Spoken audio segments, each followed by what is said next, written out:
berani membuka rahasia Gunung Kawi. Di balik ziarah, mitos, dan ekonomi, tersembunyi kisah yang bisa mengubah nasib. Ikuti jejaknya dari masa lampau hingga kini sebelum terlambat. Di timur Pulau Jawa, deretan pegunungan membentang bagai punggung raksasa yang menahan awan. Di antara punggung itu, Gunung Kawi berdiri tidak terlalu tinggi dibanding gunung-gunung vulkanik lain, namun menyimpan daya tarik yang berbeda. Keheningan yang terasa dalam dan kisah yang seolah berlapis-lapis. Secara administratif, lerengnya membelah wilayah Kabupaten Malang dan Blitar. Dari kota Malang, perjalanan menuju Gunung Kawi menempuh jalan yang perlahan mendaki, melewati desa-desa yang diselimuti kebun kopi, cengkeh, dan sayuran. Udara yang semula hangat berubah perlahan menjadi sejuk, dan kabut tipis kerap melintas tiba-tiba. Seolah tirai yang membuka dan menutup pemandangan secara misterius. Semakin dekat ke kawasan utama, lanskap berubah lebih rapat. Pohon-pohon tinggi berdiri dengan lumut menempel di batang, membentuk lorong hijau yang tenang.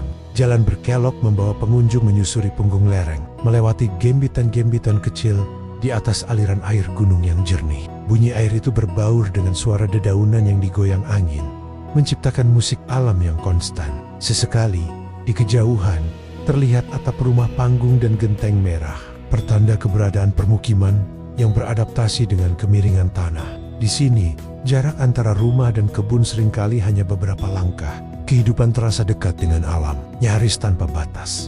Keseharian warga di lereng Gunung Kawi terbaca dari aktivitas yang sederhana namun ritmis. Pagi hari, asap tipis dari dapur merayap perlahan, sementara suara ayam dan denting alat pertanian mengiringi matahari yang menembus kabut.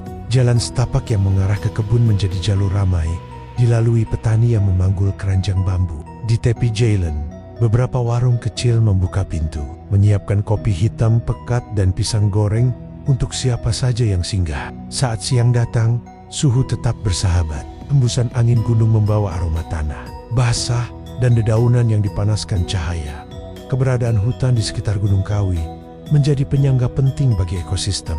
Berbagai jenis pakis, anggrek liar, dan semak perdu tumbuh berdampingan, sementara burang-burang kecil melintas cepat di celah-celah daun. Pada musim tertentu, kabut bergeser menuruni lereng seperti gelombang putih, menelan jalur setapak sebelum kemudian berangsur hilang. Di balik keteduhan itu, masyarakat setempat menjaga mata air yang muncul dari sela bebatuan.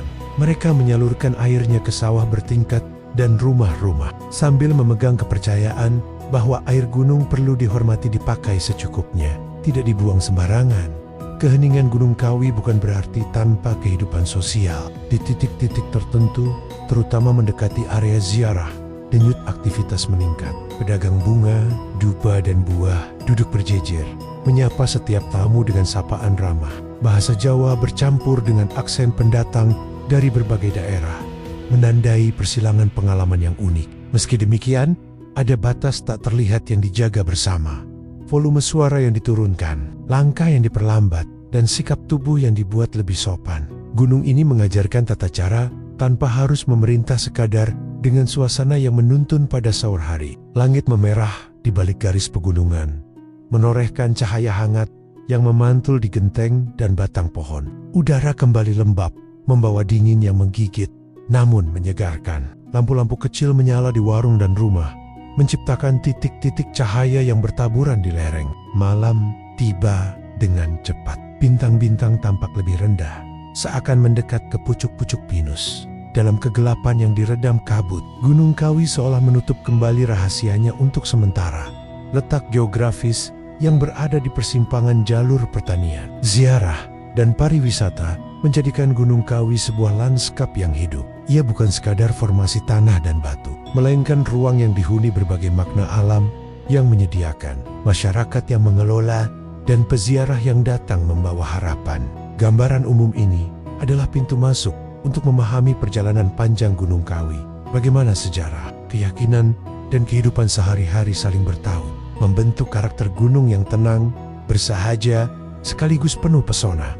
Sebelum nama Gunung Kawi dikenal luas sebagai tujuan ziarah, lereng-lerengnya lebih dulu menjadi ruang hidup bagi masyarakat agraris yang bergantung pada tanah dan air gunung. Di rumah-rumah berdinding bambu, orang-orang tua mewariskan cerita tentang bagaimana alam perlu diperlakukan sebagai sahabat.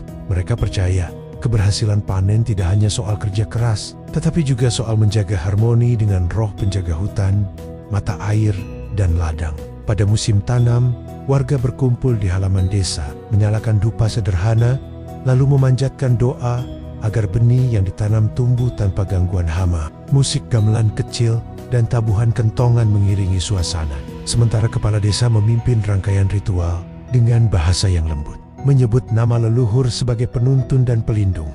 Seiring berjalannya waktu, ritual-ritual tersebut semakin terstruktur. Ada hari tertentu untuk membersihkan jalur menuju mata air. Ada pula saat khusus untuk meletakkan sesaji di titik-titik yang dianggap sakral. Tidak ada yang memaksa, namun kehadiran masyarakat selalu penuh. Anak-anak mengikuti orang tua mereka, mempelajari gerak tangan saat menabur bunga, mendengarkan doa yang ritmenya lambat dan teratur. Disinilah muncul kesadaran bahwa tradisi bukan hanya serangkaian tindakan, melainkan cara menjaga hubungan antara manusia, alam, dan kekuatan yang lebih besar. Kebiasaan itu membentuk pola, dan pola itu lambat laun menciptakan identitas kolektif yang melekat pada lereng Kawi. Transformasi besar terjadi ketika tokoh-tokoh religius datang dan menetap di wilayah ini.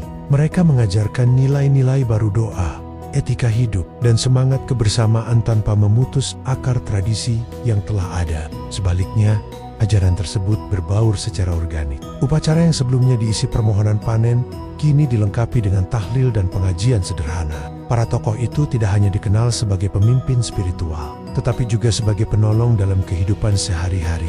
Memberi nasihat saat konflik keluarga, membantu mengatur pembagian air irigasi, atau menemani warga ketika sakit. Ketika mereka wafat, rasa kehilangan menyatu dengan rasa hormat.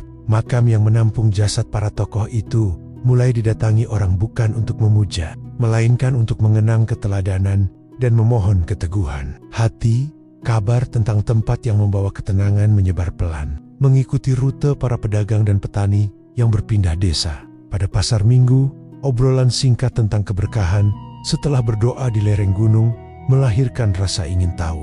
Orang-orang dari desa tetangga mulai datang.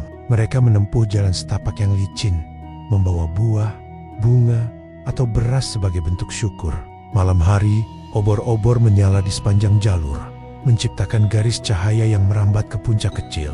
Kedatangan tamu tidak mengubah inti tradisi. Justru, tradisi itu menemukan panggung yang lebih luas. Masyarakat setempat menyambut mereka, menyiapkan air hangat, dan menuntun ke titik-titik doa, sembari menjaga etika yang telah diwariskan turun-temurun. Pada titik inilah, Gunung Kawi mulai beralih dari ruang ritual lokal menjadi situs ziarah yang diakui. Perubahan itu tidak berlangsung tiba-tiba. Setiap tahun, jumlah peziarah bertambah sedikit demi sedikit, seperti aliran air yang menghimpun diri menjadi sungai. Kehadiran mereka melahirkan kebutuhan baru, jalur diperbaiki, rambu sederhana dipasang, dan area di sekitar makam ditata agar tertib. Meski pengunjung datang dengan doa dan harapan yang beragam memohon rezeki, kesehatan, atau jalan keluar dari masalah, suasana yang tercipta tetap tenang. Di antara kepulan dupa dan bacaan doa, tersimpan rasa kebersamaan yang sulit dijelaskan. Seakan gunung menjadi ruang pertemuan antara masa lalu dan masa kini.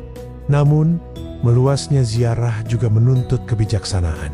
Masyarakat lereng menyadari bahwa sakralitas tidak boleh dikalahkan oleh keramaian. Mereka menyepakati aturan tak tertulis, tidak merusak hutan, tidak membuang sampah sembarangan, dan menjaga sikap hormat selama berada di area suci. Para tetua desa bertindak sebagai pengingat, menuturkan kembali kisah-kisah awal agar generasi berikutnya paham mengapa tempat ini harus dijaga. Dan begitu, jejak awal Gunung Kawi bukan sekadar catatan sejarah, melainkan fondasi moral yang menuntun cara orang datang, berdoa, dan pulang dengan hati yang lebih tenang. Dari tradisi lokal yang sederhana, lahirlah sebuah situs ziarah yang hidup, bukan karena kemewahan, tetapi karena kesetiaan pada nilai yang diwariskan. Ketika orang berbicara tentang Gunung Kawi, nama-nama tokoh yang pernah menapakkan kaki dan menanamkan nilai di tempat ini selalu muncul dengan penuh penghormatan. Di antara mereka, figur Kiai Zakaria II menjadi pusat cerita yang berulang kali diceritakan. Seolah-olah setiap sudut lereng menyimpan jejak langkahnya. Ia dikenal sebagai ulama yang lembut dan bersahaja. Datang ke wilayah ini bukan dengan ambisi, melainkan dengan tekad membawa pengetahuan agama dan keteladanan hidup. Konon, ia berjalan dari dusun ke dusun, mengajarkan cara membaca doa, menenangkan perselisihan, dan membantu orang menemukan keberanian menghadapi kesulitan sehari-hari. Dalam cerita lisan yang diwariskan, ia digambarkan bukan sebagai tokoh yang berjarak, tetapi sebagai tetangga yang mudah disapa seseorang yang duduk di beranda. Mendengarkan keluh kesah warga sambil menyalakan lampu minyak kecil, pengaruh Kiai Zakaria II semakin terasa ketika ia membina hubungan yang kuat antara ajaran agama dan tradisi setempat. Ia tidak menolak praktek-praktek budaya yang telah lebih dulu hidup, melainkan merangkulnya dan memberi makna baru. Ritual syukuran panen, misalnya, tetap dilaksanakan, tetapi diiringi dengan doa-doa yang mengingatkan pada rasa syukur kepada Tuhan. Pendekatan itu membuat masyarakat nyaman. Mereka merasakan bahwa keyakinan tidak memutus kebiasaan, melainkan menyempurnakan hubungan dengan alam dan sesama. Dari sinilah, figur sang kiai tidak hanya dikenang sebagai guru, melainkan juga sebagai jembatan yang mempertemukan beragam nilai dalam satu keselarasan.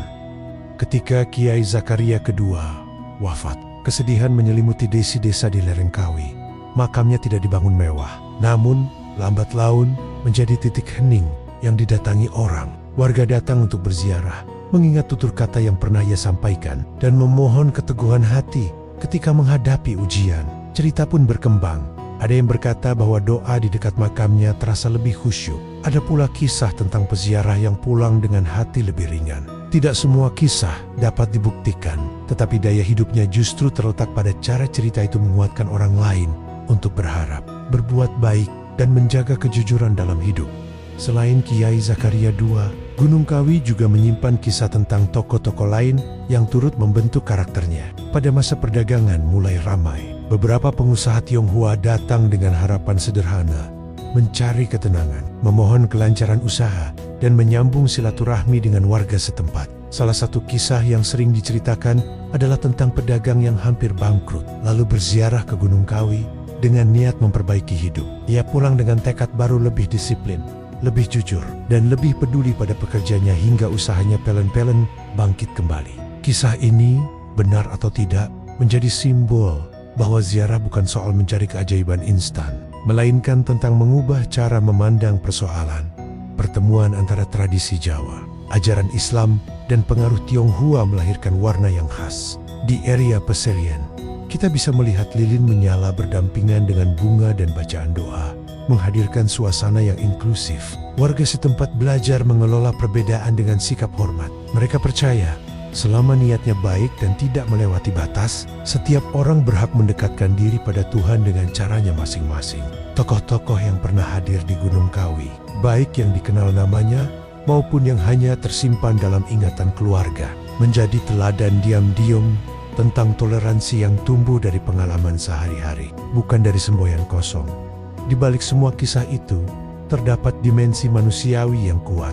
Para tokoh yang dihormati bukanlah sosok yang kebal salah, tetapi orang yang berusaha memperbaiki diri dan memberi manfaat bagi lingkungan. Itulah sebabnya cerita tentang mereka terasa dekat.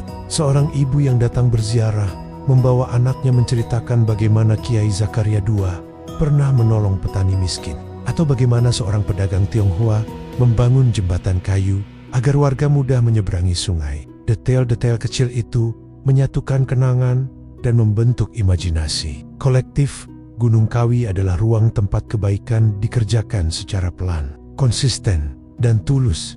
Hingga hari ini, kisah para tokoh masih mengalir dari mulut ke mulut, mengiringi langkah para peziarah yang mendaki jalur berkelok. Banyak yang datang bukan hanya untuk berdoa, tetapi juga untuk mendengar kembali cerita lama yang menenangkan. Di antara kabut dan aroma dupa, cerita itu terasa hidup, seolah para tokoh masih berjalan di antara pepohonan, mengingatkan siapapun yang datang untuk bersikap rendah hati. Pada akhirnya, Gunung Kawi tidak hanya dihidupkan oleh pemandangan dan ritual, melainkan oleh ingatan tentang manusia-manusia yang pernah memberi arti. Kisah merekalah yang membuat gunung ini terus berdenyut menghubungkan masa lalu, menghadirkan keteduhan pada hari ini, dan menuntun harapan bagi hari esok.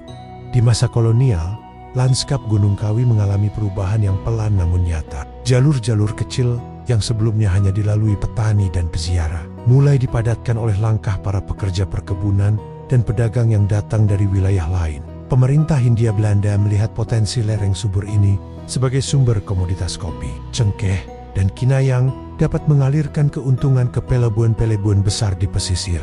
Maka, pembukaan lahan besar-besaran dimulai. Pohon-pohon ditata ulang menjadi barisan rapi. Gudang kecil berdiri di titik strategis, dan pos pengawasan muncul di tepian jalan. Di tengah aktivitas itu, masyarakat setempat harus belajar menyesuaikan diri, menyeimbangkan kehidupan spiritual yang sudah berakar dengan tuntutan ekonomi baru yang datang dari luar. Perubahan tersebut tidak selalu terasa sebagai ancaman. Sebagian warga melihatnya sebagai kesempatan memperoleh penghasilan tambahan. Laki-laki bekerja di kebun kolonial pada siang hari, sementara malamnya mereka tetap menghadiri pengajian atau pertemuan desa. Perempuan membuka warung kecil yang melayani para pekerja, menyuguhkan teh panas dan makanan sederhana. Arus uang, meski tidak besar, mulai berputar. Namun, di balik geliat ekonomi itu, tersimpan rasa was-was. Apakah kesibukan baru akan mengikis rasa sakral yang selama ini dijaga? Kekhawatiran itu membuat para tetua desa berupaya memperkuat tradisi, memastikan ritual bersih desa, doa panen, dan ziarah tetap berjalan. Sekalipun jadwal harus menyesuaikan dengan ritme kerja perkebunan. Kontrol kolonial membawa aturan-aturan yang kadang bertentangan dengan kebiasaan lokal. Ada larangan membakar dupa di area tertentu atau pembatasan berkumpul setelah jam malam. Tetapi masyarakat lereng Kawi terkenal lentur. Mereka memindahkan titik ritual sedikit lebih jauh, menyederhanakan upacara tanpa menghilangkan maknanya. Pada malam tertentu, suara tahlil tetap mengalun, tersamar oleh bunyi jangkrik dan desir angin. Lampu minyak yang diredam tirai bambu menyala pelan. Sementara orang-orang berkumpul dengan tenang, menjaga jarak dari pos penjaga. Di situ terlihat jelas bahwa keyakinan tidak mudah dibungkam. Ia mencari jalan. Bahkan di tengah pengawasan yang ketat, pertemuan ekonomi dan keyakinan juga menghadirkan cerita-cerita baru. Para pekerja dari berbagai latar belakang Jawa, Madura, Tionghoa, bahkan pendatang dari wilayah yang jauh bertemu dalam satu ruang. Percakapan di sela istirahat seringkali berujung pada kisah tentang Gunung Kawi sebagai tempat yang membawa restu. Ada yang mengajak rekan kerjanya berziarah setelah upah pertama diterima. Mereka berjalan dalam diam, membawa bunga dan harapan sederhana. Keselamatan di rantau, pekerjaan yang tidak memakan korban, dan keluarga yang tetap sejahtera. Dari sinilah reputasi Gunung Kawi meluas melampaui batas administratif, dibawa oleh orang-orang yang pulang kampung dengan cerita tentang doa yang menenangkan.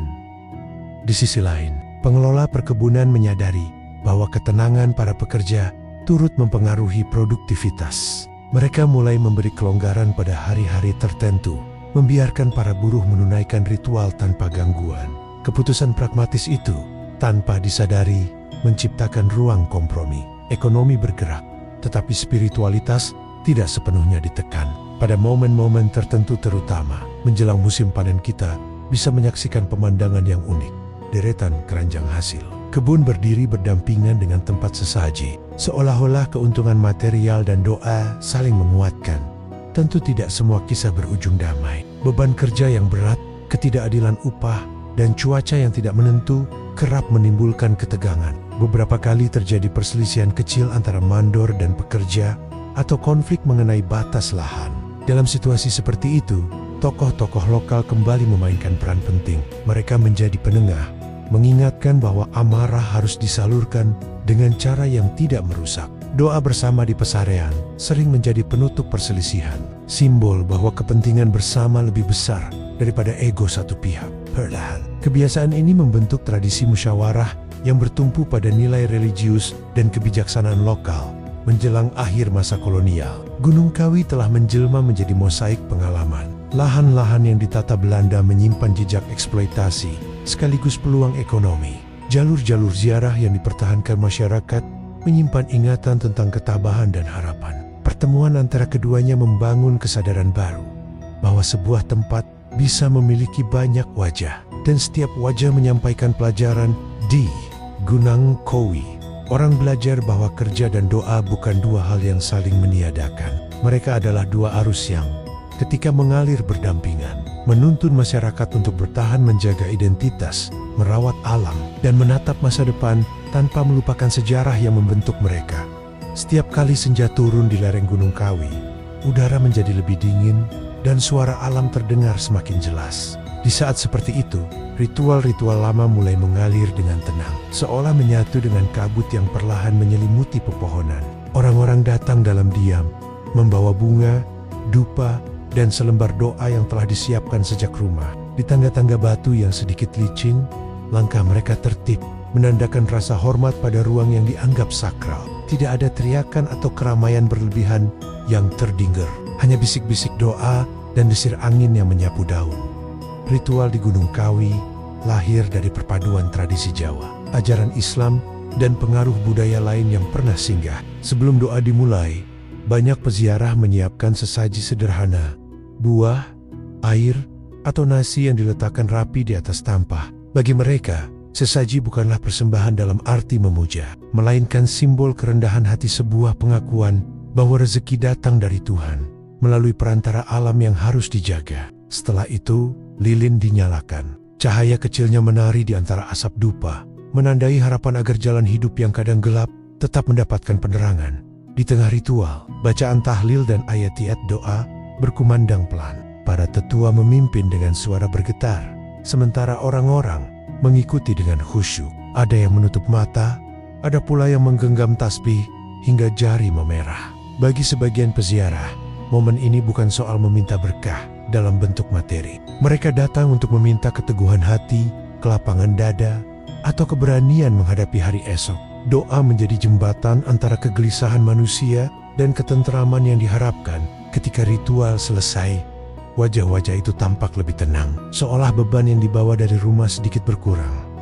Makna simbolik dalam setiap gerak ritual terasa kuat. Taburan bunga di atas makam melambangkan kefanaan sekaligus keindahan hidup, harum, singkat, dan pada akhirnya kembali menyatu dengan tanah. Asap dupa yang menjulang ke udara dipahami sebagai lambang harapan doa yang naik perlahan, tidak tergesa, namun pasti. Air yang ditaburkan di sekeliling area suci diyakini sebagai penjernih niat, mengingatkan bahwa ziarah seharusnya menumbuhkan sikap rendah hati, bukan kesombongan, karena merasa lebih dekat dengan yang ilahi. Simbol-simbol itu hidup, bukan karena aturan yang mengikat, melainkan karena warga telah menghayatinya selama generasi.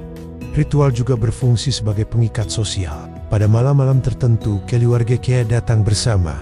Kakek, orang tua, dan anak-anak duduk berdekatan. Anak-anak memperhatikan gerak orang dewasa, menyerap tata krama tanpa perlu penjelasan panjang.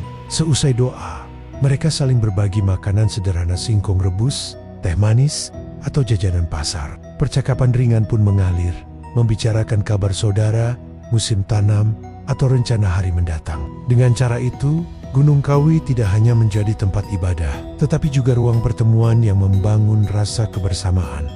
Namun, ritual tidak selalu berjalan tanpa kritik.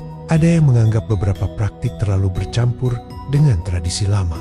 Masyarakat setempat menjawabnya dengan kebijaksanaan. Mereka menekankan bahwa inti dari semua ritual adalah pengingat akan kehadiran Tuhan dan keharusan menjaga kebaikan. Selama tidak bertentangan dengan nilai inti tersebut, tradisi dibiarkan berkembang secara alami. Sikap ini membuat Gunung Kawi tetap inklusif. Peziarah dari latar berbeda dapat hadir berdampingan, menjalankan doa dengan caranya sendiri tanpa saling mengganggu. Ketika malam semakin larut, lilin satu demi satu padam. Asap terakhir hilang di telan kabut, menyisakan wangi tipis yang melekat di udara. Orang-orang turun perlahan dari lereng, membawa pulang ketenangan yang sulit diukur. Mereka percaya, ritual bukanlah akhir dari perjalanan, melainkan awal untuk menjalani hidup dengan lebih bijaksana. Di sanalah makna terdalamnya. Doa di Gunung Kawi bukan sekadar permohonan, tetapi latihan untuk menata hati, menyelaraskan diri dengan alam, dan mengingat bahwa setiap manusia hanyalah tamu yang singgah sebentar di dunia. Kehadiran Gunung Kawi sebagai tujuan ziarah dan wisata budaya membawa perubahan yang sangat terasa bagi warga di sekitarnya. Dulu, kehidupan masyarakat lereng lebih banyak bertumpu pada pertanian tradisional, kebun kopi yang dipanen setahun sekali, sayuran yang hasilnya tidak selalu menentu, dan ternak kecil yang dirawat sebagai tabungan keluarga. Ketika peziarah mulai berdatangan dalam jumlah besar, ritme ekonomi perlahan berubah. Jalur setapak yang dulu sepi, kini dilalui orang setiap hari. Dan setiap langkah yang datang membawa peluang baru: warung sederhana, jasa parkir, penginapan rumahan, hingga penjualan bunga dan dupa yang menjadi bagian tak terpisahkan dari ritual. Di sepanjang jalan menuju area pesarean, deretan kios bambu berdiri rapi. Pemiliknya adalah keluarga setempat yang membagi tugas. Ada yang menyiapkan minuman hangat, ada yang merangkai bunga, ada pula yang menjaga anak-anak sambil menawarkan cenderamata berupa kalung atau gantungan kunci. Uang yang berputar mungkin tidak selalu besar, tetapi perputarannya merata. Banyak keluarga yang sebelumnya bergantung pada hasil panen, kini mempunyai sumber penghasilan tambahan. Dengan uang itu, mereka memperbaiki atap rumah, menyekolahkan anak lebih tinggi, bahkan membuka usaha kecil baru.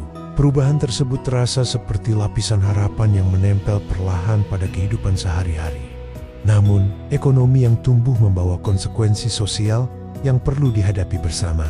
Keramaian membuat ruang privat menjadi lebih terbuka. Warga harus belajar membagi jalan, halaman, dan bahkan sebagian waktu mereka untuk melayani tamu yang datang dari jauh. Ada hari-hari ketika desa terasa seperti pasar, dan ketenangan yang dulu akrab harus digeser sedikit demi kebutuhan bersama. Disinilah pentingnya musyawarah desa. Para tetua, pemuda, dan pengelola ziarah duduk bersama, menetapkan aturan sederhana, jam buka kios, kebersihan lingkungan, dan pembagian lahan parkir agar tidak mengganggu ladang. Dengan kesepakatan itu, harmoni tetap terjaga meski aktivitas meningkat. Hubungan sosial di antara warga pun mengalami dinamika baru. Mereka mulai bekerja dalam jaringan saling menitip barang dagangan, berbagi informasi tentang musim ramai, dan bergotong royong jika ada acara besar. Solidaritas ini membuat desa tampak hidup. Ketika ada keluarga yang kesulitan, tetangga membantu dengan sukarela, seolah menyadari bahwa kemakmuran yang datang dari arus peziarah hanyalah titipan yang harus dikelola bersama. Pada saat yang sama, muncul juga tantangan berupa persaingan usaha. Beberapa orang tergoda menaikkan harga atau menarik pengunjung secara berlebihan. Untuk mencegah gesekan, tokoh masyarakat mengingatkan tentang nilai kejujuran dan rasa cukup bahwa keberkahan tidak hanya dihitung dari keuntungan, tetapi juga dari kedamaian yang dirasakan semua orang. Lingkungan alam ikut menerima dampak. Sampah plastik, kemacetan kecil, dan erosi di jalur tertentu menjadi masalah yang tidak bisa diabaikan. Masyarakat kemudian membentuk kelompok kecil untuk membersihkan jalur dan menata tempat pembuangan. Anak-anak sekolah diajak menanam pohon di lahan gundul, sambil belajar bahwa rezeki dari pengunjung harus diimbangi dengan tanggung jawab menjaga gunung. Pemerintah desa memberikan dukungan berupa program sederhana, papan imbauan, pelatihan kebersihan, dan bantuan peralatan. Perlahan, kesadaran ekologis itu tertanam seperti benih yang tumbuh di sela-sela batu. Di sisi lain, kehadiran peziarah memperkaya wawasan budaya warga. Mereka berinteraksi dengan orang dari berbagai daerah, mendengar dialek berbeda, dan bertukar cerita tentang tradisi. Interaksi ini membuka cakrawala, mendorong generasi muda untuk belajar perhotelan, pemasaran, dan kerajinan tangan. Beberapa pemuda bahkan memandu tur kecil, menjelaskan sejarah Gunung Kawi dengan bangga. Mereka menemukan bahwa identitas lokal bukan sesuatu yang harus disembunyikan, melainkan aset yang bisa dirawat dan dibagikan pada akarnya. Dampak sosial dan ekonomi Gunung Kawi membentuk kisah tentang keseimbangan. Di satu sisi, ada peluang untuk hidup lebih layak. Di sisi lain, ada kewajiban menjaga nilai, tradisi, dan lingkungan. Warga lereng belajar berjalan di antara dua kepentingan itu, seperti melangkah di tangga batu yang licin, pelan namun mantap. Mereka sadar, bila hanya mengejar keuntungan, kesakralan bisa pudar. Tetapi jika menolak perubahan, kesempatan memperbaiki hidup akan hilang begitu saja. Karena itu, mereka memilih jalan tengah, mengelola rezeki dengan syukur, merawat kebersamaan, dan memastikan bahwa denyut ekonomi tidak pernah memutus tali yang mengikat mereka pada gunung yang telah memberi arti. Di era modern, Gunung Kawi berdiri di persimpangan waktu. Di satu sisi ia menyimpan warisan yang syarat mitos, spiritualitas, dan identitas kolektif. Di sisi lain, ia menghadapi tantangan dunia yang bergerak cepat, didorong oleh arus wisata, teknologi, dan kebutuhan ekonomi yang tak pernah padam. Tempat yang dulu hanya dikunjungi oleh para peziarah dari desa-desa sekitar, kini menjadi destinasi yang dikenal luas. Jalan aspal membelah lereng, papan penunjuk arah berdiri di persimpangan, dan deretan kios berwarna mencolok mengapit jalur menuju kompleks utama. Modernitas tampak hadir dalam bentuk yang sangat nyata, namun di baliknya selalu ada pertanyaan yang menuntut jawaban. bagaimana menjaga roh Gunung Kawi tanpa mengorbankan masa depannya. Para peziarah masih datang, membawa sesaji, harapan, dan cerita. Mereka berdiri di antara kerumunan wisatawan yang mengangkat ponsel untuk mengabadikan momen. Seolah dua dunia bertemu dalam satu ruang yang sama. Di sela-sela doa yang dilantunkan pelan, terdengar suara pedagang menawarkan gelang keberuntungan atau dupa yang dikemas lebih praktis. Kehadiran itu tidak sekadar menandai komersialisasi, melainkan juga menunjukkan bagaimana tradisi bernegosiasi dengan kebutuhan hidup masa kini. Seringkali ketegangan muncul. Ada yang menganggap suasana menjadi terlalu ramai, kehilangan kesakralannya. Ada pula yang memandang bahwa kehidupan warga tak mungkin berjalan tanpa pemasukan dari arus pengunjung. Pengelolaan kawasan kini melibatkan lebih banyak pihak tokoh adat, pemerintah lokal, pengelola wisata, hingga komunitas relawan. Setiap keputusan, mulai dari tata letak kios hingga aturan ziarah, menjadi arena diskusi panjang. Pembicaraan tentang pelestarian tidak lagi semata soal menjaga bangunan, tetapi juga memastikan bahwa nilai yang terkandung di dalamnya tetap dipahami dan dihargai. Upaya dokumentasi cerita rakyat, penulisan kembali kisah tokoh-tokoh yang dikaitkan dengan Gunung Kawi, serta program edukasi bagi generasi muda mulai digalakkan. Sekolah-sekolah di sekitar kawasan sesekali mengajak siswanya berkunjung, bukan hanya untuk melihat, melainkan untuk mendengar, mengamati, dan belajar tentang akar tradisi. Namun, pelestarian kultural tanpa mempertimbangkan lingkungan akan menjadi sia-sia. Lereng-lereng yang dulu hijau kini sebagian berubah menjadi lahan penopang fasilitas. Pengunjung yang membludak membawa dampak pada kebersihan, tata air, dan ketahanan jalur pendakian. Disinilah muncul kesadaran baru. Gunung Kawi bukan hanya tempat bersejarah, ia juga ekosistem hidup. Program penanaman kembali pohon, pengelolaan sampah terpadu, dan pembatasan zona tertentu mulai diterapkan. Meski kadang menimbulkan ketidaknyamanan bagi pengunjung yang ingin leluasa, kebijakan itu dipahami sebagai investasi jangka panjang. Di tengah perubahan, teknologi hadir sebagai alat sekaligus tantangan. Informasi tentang Gunung Kawi kini beredar luas di internet, lengkap dengan ulasan, foto, dan video. Banyak yang mengenalnya lebih dulu dari layar ponsel dibanding dari cerita orang tua.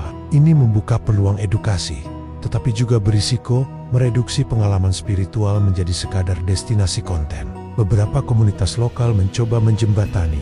Mereka membuat panduan digital yang tetap menghormati etika ziarah, mengingatkan pengunjung untuk menundukkan suara, berpakaian sopan, dan menghargai ruang sakral. Dengan cara itu, kearifan lama dipertemukan dengan cara berkomunikasi masa kini. Pada saat yang sama, ada kebanggaan yang tumbuh. Masyarakat menyadari bahwa Gunung Kawi memberi mereka posisi dalam peta budaya yang lebih luas. Festival kecil mulai digelar secara berkala, menghadirkan seni tradisi, kuliner lokal, dan pertunjukan yang menceritakan kembali mitos-mitos setempat. Acara itu bukan sekadar tontonan, ia menjadi pernyataan bahwa warisan tidak beku, melainkan terus bergerak, mengambil bentuk baru tanpa kehilangan jiwa. Meski begitu, keresahan tidak pernah benar-benar hilang. Banyak yang khawatir bahwa suatu hari, kesibukan ekonomi akan menelan sunyi yang dulu menjadi inti pengalaman ziarah. Ada pula yang takut bahwa generasi muda akan lebih tertarik bekerja di kota, meninggalkan peran sebagai penjaga tradisi.